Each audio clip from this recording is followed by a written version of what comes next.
summer job at the new and improved Freddy Fazbears Pizza. I'm here to talk you through some of the things you can expect to see during your first week here and to help you get started down this new and exciting career path. Now, I want you to forget anything you may have heard about the old location, you know. Some people still have a somewhat negative impression of the company. That old restaurant was kind of left to rot for quite a while, but I want to reassure you, Fazbear Entertainment is committed to family fun and above all, they've spent a small fortune on these new animatronics. Facial recognition, advanced mobility, they even let them walk around during the day. Isn't that neat? But most importantly, they're all tied into some kind of criminal database so they can detect a predator a mile away. Heck, we should be paying them to guard you. Now that being said, no new system without its kinks. You're only the second guard to work at that location. The first guy finished his week and complained about conditions. We switched him over to the day shift. So, hey, look at you, right?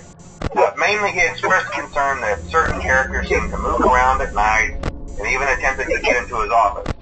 Now, from what we know, that should be impossible. That restaurant should be the safest place on Earth. So while our engineers don't really have an explanation for this, the working theory is that the robots were never given a proper night mode. So when it gets quiet, they think they're in the wrong room. So then they go try to find where the people are, and in this case, that's your office. So our temporary solution is this.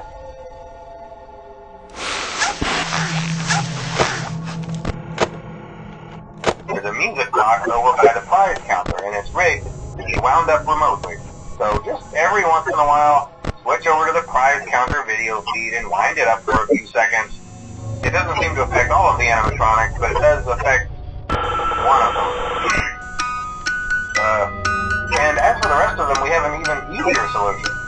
You see, there may be a minor glitch in the system, something about robots seeing you as an endoskeleton without a costume on and wanting to stuff in the suit. So hey, we've given you an empty Freddy Fazbear head. Problem solved. You can put it on any time and leave it on for as long as you want. Eventually anything that wandered in will wander back out. Something else worth mentioning is kind of the quirky modern design of the building. You may have noticed there are no doors for you to close. But hey, you have lights, and even though your flashlight can run out of power, the building cannot. So don't worry about the place going dark. Well, I think that's it. You should be golden. Check the lights, film the Freddy head if you need to. Keep the music box wound up. Piece of cake. Have a good night, and I'll talk to you tomorrow.